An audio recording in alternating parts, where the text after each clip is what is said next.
In the lush green valley of the old oak forest lived a wolf named Gray. Gray was unlike other wolves.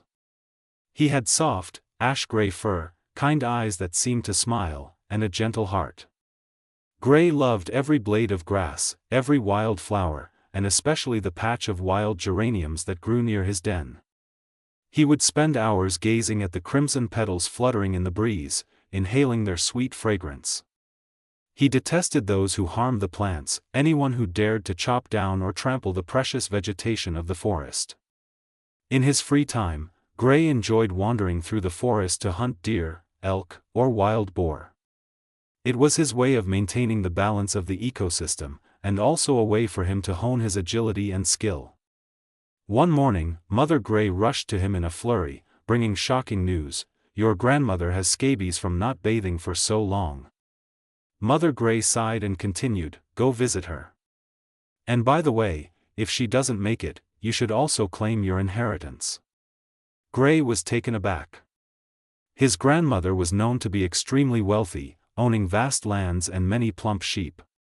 Though a bit startled by his mother's bluntness, Gray prepared a basket of gifts and set off. Grandmother's house was deep in the forest, where the trees grew dense and the path was treacherous. Gray had to cross streams and weave through thorny bushes. On his way, he suddenly noticed a bright red scarf hanging from a tree branch. It was the scarf of Little Red Riding Hood, the shepherd girl Gray had met a few times before. Xam picked up the scarf and tried it on. The red scarf stood out against his gray fur, making Xam look rather amusing. He decided to keep the scarf, thinking it might make him seem less intimidating when approaching strangers.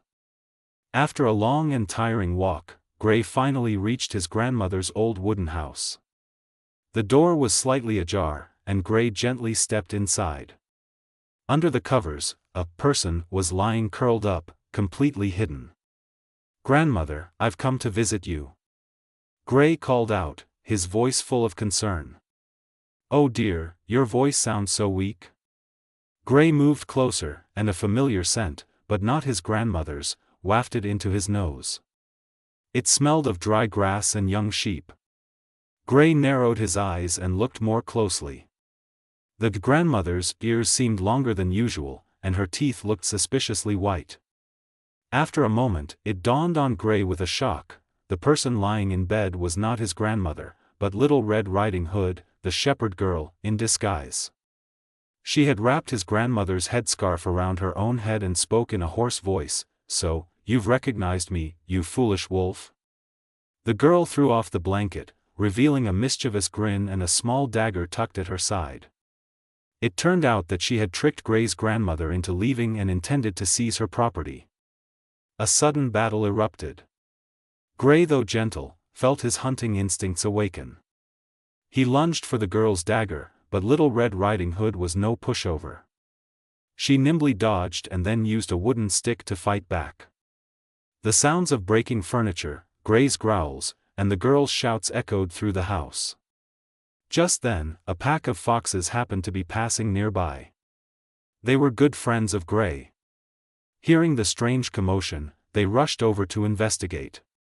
When they saw Xam fighting with Little Red Riding Hood, the foxes didn't hesitate to help. They surrounded the girl, growling menacingly.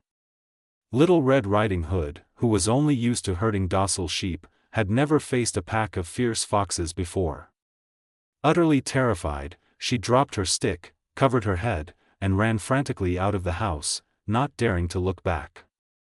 Gray and the foxes sighed in relief. Gray thanked his friends.